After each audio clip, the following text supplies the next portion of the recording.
Hi guys, स्वागत है आपका एक और नई वीडियो में। तो फिर से हम लोग आज के बहुत सारी मॉडर्न न्यूज़ के साथ। तो भाई साहब, जैसे जैसे करीब आ रही है डेट, ये जो रिटेंशन वाली है, ऐसी ऐसी खबरें निकल के आ रही, मैं क्या ही बताऊं।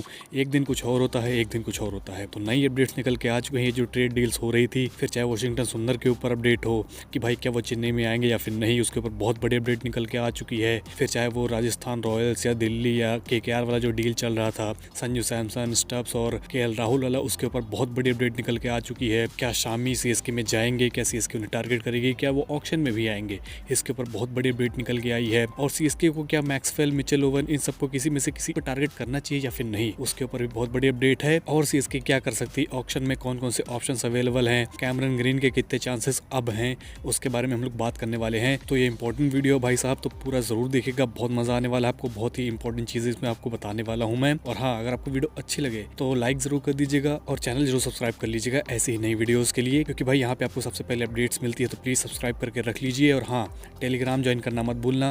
डिस्क्रिप्शन में आपको लिंक मिल जाएगा, कमेंट बॉक्स में आपको लिंक मिल जाएगा।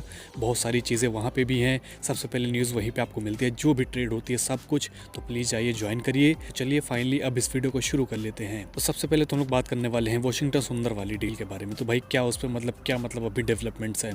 तो जैसे कि हमें पता है कि भाई कुछ दिनों पहले ये खबर निकल के आई थी कि भाई चेन्नई सुपर किंग्स में वाशिंगटन सुंदर आ रहे हैं और ऑल कैश डील हो चुकी है। ये कुछ खबरें निकल के आई थी, लेकिन कल क्रिकबज़ ने रिपोर्ट किया कि भाई जो उनके हेड कोच हैं यानी कि आशीष नेहरा, उन्होंने साफ साफ CSK को मना कर दिया है कि भाई नहीं, ऐसी डील को हम लोग एंटरटेन नहीं करने वाले हैं। तो मतलब आप कह सकते हैं कि भाई ये डील एकदम ख़त्म हो चुकी है, ये डील नहीं होने वाली है। CSK ने बहुत ट्राई किया, लेकिन आशीष नेहरा नहीं माने, GT नहीं मानी। वाशिंगटन सुंदर को किसी भी कीमत पे देना नहीं चाहते हैं, वो उनको अपनी टीम में रखना चाहते हैं।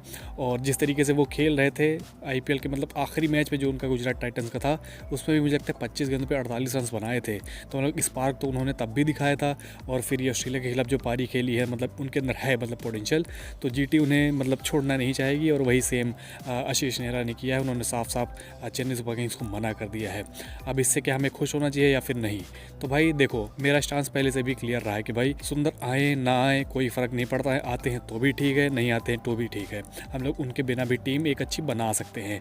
लेकिन आते तो चलो अच्छा रहता कि भाई आ गए हैं, लेकिन नहीं आए हैं तो इतना हमें टेंशन लेने की बात नहीं है। जो होता है अच्छे के लिए होता है। फिर दूसरे ट्रेड डील के ऊपर हम लोग आगे बढ़ते हैं, जो कि है ये जो सबसे मेन ट्रेड डील है, आप कह सकते हैं सबसे घुमावदार, कि भाई क्या KKR में राहुल जाने वाले हैं, क्या दिल्ली में सैमसन आने वाले हैं, क्या स्टब्स राजस्थान रॉयल्स में जाने वाले हैं, और CSK को इससे कितना बड़ा फ़र्क पड़ेगा। तो जहाँ तक कि अगर मैं आपको बताऊँ, जैसा कि मैंने पिछली वीडियो में बताया था कि भाई जो KKR और राहुल वाली जो डील है, उसको आप ना के बराबर ही मान के चलिए, वो नहीं होने वाली है। क्योंकि भाई ऐसी ऐसी डिमांड सी पेश कर दी थी दिल्ली कैपिटल्स ने, मैंने आपको बताया था पिछली वीडियो में एकदम क्लियरली। फिर जो ये डील है दिल्ली कैपिटल्स और राजस्थान रॉयल्स वाली, उस पर भी मैंने बताया था कि भाई ये बात जो है वो टंगी हुई है एक चीज़ पे, कि भाई जो राजस्थान रॉयल्स है वो स्टब्स के साथ एक इंपॉर्टेंट प्लेयर चाहती है, एक यंगस्टर चाहती है, जैसे कि रिजवी, आशुतोष शर्मा, इन जैसे प्लेयर्स को चाहती है। और दिल्ली कैपिटल्स कह रही कि भाई देखो, हमें इतनी ज़रूरत नहीं है कि हम लोग संजू सैमसन के लिए अपने इतने सारे प्लेयर्स दे दें। तो भाई ये भी डील ऐसा लग रहा है, अब जो डेवलपमेंट्स है, जो क्रिकबज़ ने रिपोर्ट किया है, उसके बाद तो भाई साहब ऐसा ही लग रहा है कि भाई ये डील भी नहीं होने वाली है। तो भाई ओवरऑल क्या मेरा ओपिनियन है इस सब पे? तो देखो, मैं सेफ़ खेल सकता हूँ, मैं कह सकता हूँ कि भाई 50-50 है, ये है वो है। लेकिन अब मैं आगे बढ़ के आपसे आगे कहना चाहूँगा, ना तो सुंदर CSK में जाने वाले हैं, ना राहुल KKR में जाने वाले हैं, और ना ही ये जो डील आ रही है निकल के स्टब्स और सैमसन वाली, मुझे लगता है वो भी नहीं होने वाली है। तो मुझे लगता है कि भाई इस पूरे ऑक्शन से पहले जो भी खबरें निकल के आ रही ट्रेड्स की, मुझे लगता है एक भी ट्रेड नहीं होने वाली है। इसको मैंने बहुत दिन पहले ही आपसे बता दिया था कि भाई ये जो टाइम का फ़ायदा उठा रहे हैं सब लोग, ऐसा कुछ होने वाला है नहीं। बातें तो ज़रूर चलेंगी टीम्स के बीच में, लेकिन इन सब चीज़ों को पुल ऑफ करना काफ़ी मुश्किल होता है। बहुत मुश्किल से सारी ट्रेड डील्स होती हैं। तभी आप देखेंगे कि भाई हिस्ट्री में भी पूरे IPL के अगर हम लोग देख लें तो बहुत कम ही ऐसी डील्स है जो कि हुई हैं ट्रेड के मामले में, अगर हम लोग बात करें तो। अब इससे CSK के ऊपर क्या फ़र्क पड़ेगा, इससे CSK का क्या फ़ायदा है, क्या उनका फ़ायदा नहीं है, उसके ऊपर हम लोग बात कर लेते हैं। तो जैसा कि बताया कि भाई अगर राजस्थान रॉयल्स ट्रेड नहीं कर रही है संजू सैमसन को, अगर ये ट्रेड नहीं हो रही है, तो भाई क्या ऑप्शन है, सबसे पहले हम लोग वो देख लेते हैं। तो भाई अगर ट्रेड नहीं हो रहे हैं तो भाई संजू सैमसन तो डेफिनेटली रहना नहीं चाहते हैं राजस्थान रॉयल्स में, तो इसका मतलब ऑक्शन में आने वाले हैं। लेकिन एक चीज़ 1% में चांस अभी भी देना चाहूँगा कि भाई वो स्टे कर सकते हैं राजस्थान रॉयल्स में, क्योंकि उनके मतलब कोच बदल चुके हैं, कुमार संगकारा हो चुके हैं, हो सकता है कन्विंस कर लें। लेकिन सिर्फ मैं 1% उस पर मतलब रिलाई करना चाहूँगा। मुझे लगता है कि भाई ये ऑक्शन में आने वाले हैं। अब उससे क्या होगा, उससे भाई चेन्नई सुपर किंग्स उनके पीछे जा सकती है और हाथ धो के पीछे पड़ सकती है संजू सैमसन के। ये सबको पता है, हम सबको पता है। तो ये एक बात हो गई। फिर कैमरन ग्रीन की हम लोग बात कर लेते हैं कि भाई उनके कितने चांसेस अब बचे, क्योंकि मैंने पिछली वीडियो में बताया था कि भाई अगर राहुल केकेआर में नहीं जाते हैं तो कैमरन ग्रीन के ऊपर वो मतलब हाथ धो के पीछे पड़ेंगे। तो भाई क्या आप कैमरन ग्रीन आ सकते हैं सीएसके में? तो सुनो, अगर राजस्थान रॉयल्स से संजू सैमसन नहीं जा रहे हैं तो जो केकेआर का पहला टारगेट है, जो कैप्टन बनाने का टारगेट है, वो संजू सैमसन ही है।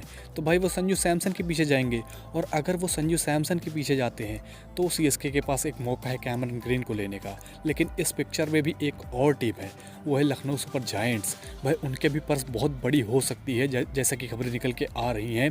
तो भाई वो भी एक कंटेंडर हो सकते हैं कैमरन ग्रीन को एक्वायर करने में। तो भाई एक ट्रिपल थ्रेट होने वाला है।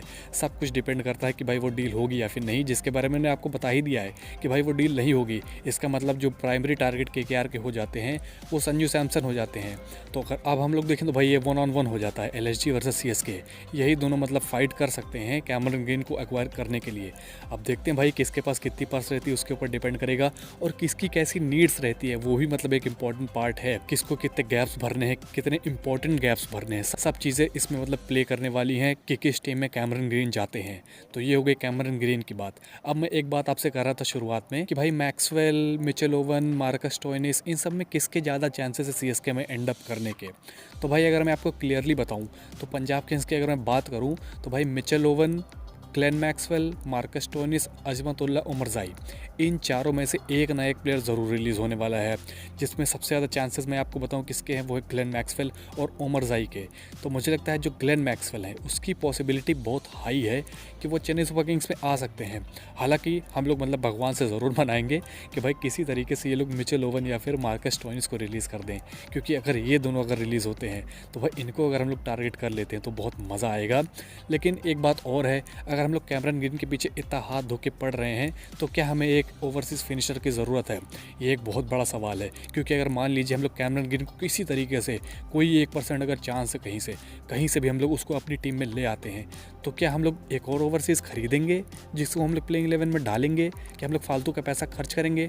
मुझे नहीं लगता कि चेन्नई सुपर किंग्स ऐसा करेगी, क्योंकि भाई कैमरन ग्रीन खुद ही इतने महंगे आ जाएंगे, तो उसमें एक और ओवरसीज़ लेंगे वो भी थोड़ा महंगा ही पड़ेगा। तो सारी पर्स अगर हम लोग 2 ओवरसीज़ में ही लगा देंगे तो ये बहुत बुरा है। लेकिन अगर कैमरन ग्रीन नहीं आते हैं, जिसके चांसेस हैं कि भाई वो सीएसके में नहीं आएंगे क्योंकि और भी टीमें हैं, तो मुझे लगता है मैक्सवेल या फिर मिचेल ओवन बेस्ट ऑप्शन हो सकते हैं, या फिर मार्कस स्टोइनिस, मिलर, जो भी आता है मतलब ऑप्शन में एज अ फिनिशर वो हो सकता है। और कैमरन ग्रीन फिनिशर, फिर डेवॉल्ट ब्रेविस, नूर अहमद, पथिराना, एलिस, ये सारे इतने सारे ऑप्शंस हैं। 4 ओवरसीज फिट करने में भी काफ़ी मुश्किल हो जाएगी अगर कैमरन ग्रीन और एक फिनिशर के पीछे हम लोग जाएंगे तो आपके हिसाब से क्या बेस्ट ऑप्शन होगा? क्या हम लोग को कैमरन ग्रीन के ऊपर मतलब फोकस करना चाहिए या फिर एक ओवरसीज फिनिशर के ऊपर फोकस करना चाहिए?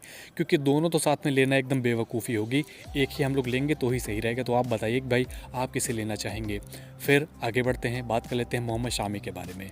तो भाई बहुत सारे जो सीएसके फैंस हैं, मुझे लगता है मेजॉरिटी फैंस है वो चाहते होंगे कि भाई सीएसके को बॉलिंग यूनिट जो है वो मजबूत करनी है, तो भाई शामी से बेटर कौन ऑप्शन हो सकता है? लेकिन जो नई डेवलपमेंट्स उनके ऊपर निकल के आई हैं, जो क्रिक बज़ ने रिपोर्ट किया है, उन्होंने साफ साफ कह दिया कि भाई साहब शामी ना तो ट्रेड किए जाएंगे ना तो रिलीज़ किए जाएंगे। तो भाई उनके सपने हमने देखना बंद कर देना चाहिए। तो भाई हाँ, ये भी मतलब जो अच्छे बॉलर हो सकते थे सीएसके के लिए वो मतलब ऑक्शन में ही नहीं आ रहे हैं। तो भाई चलो इनको भी पीछे छोड़ देते हैं। फिर मैं बात करना चाहूँगा आईपीएल ऑक्शन के बारे में और रिटेंशंस के बारे में। तो फिर से एक बार रिपोर्ट निकल के आई है, मतलब आप कह सकते भाई अनऑफिशियली मुहर लग चुकी है कि भाई जो 15 तारीख है वो एकदम फिक्स है। इसी टाइम आपको मतलब रिटेंशंस को मतलब जो लिस्ट है वो देनी होगी सारी टीम्स को, बीसीसीआई को हैंड ओवर करनी होगी।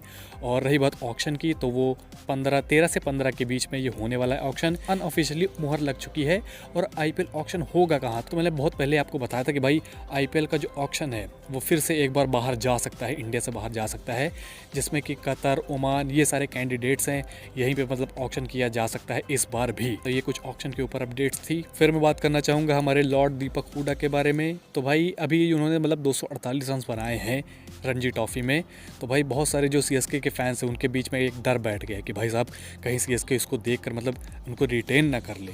ये बहुत बड़ा डर सभी फैंस के बीच में बैठ गया है। तो भाई मैं आपसे एक चीज़ कहना चाहूँगा, आपको एक सजेशन देना चाहूँगा कि अगर मान लीजिए आपके अंदर ये जेन्युइनली डर बैठ चुका है कि दीपक हुडा रिटेन हो सकता है इस पारी की वजह से, क्योंकि उन्होंने इतने बड़े रन्स बना दिए हैं, तो मैं आपसे एक चीज़ कहना चाहूँगा जो एक्चुअली ये सोचता है कि भाई सभी प्लेयर्स को जज करने के लिए एक ही चश्मा लगाया करिए।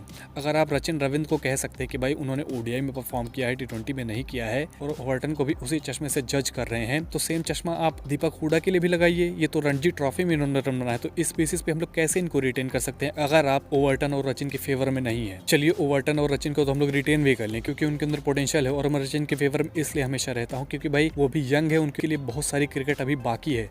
लेकिन रही बात दीपक हुडा की, तो भाई इनकी तो उम्र हो ही चुकी है भाई साहब, और कितना मौका इनको दोगे। अगर ये देखकर चेन्नई सुपर किंग्स रिटेन करती है इनको, तो आप समझ लीजिए कि भाई आरसीबी और चेन्नई सुपर किंग्स की मैनेजमेंट में कोई फ़र्क नहीं है।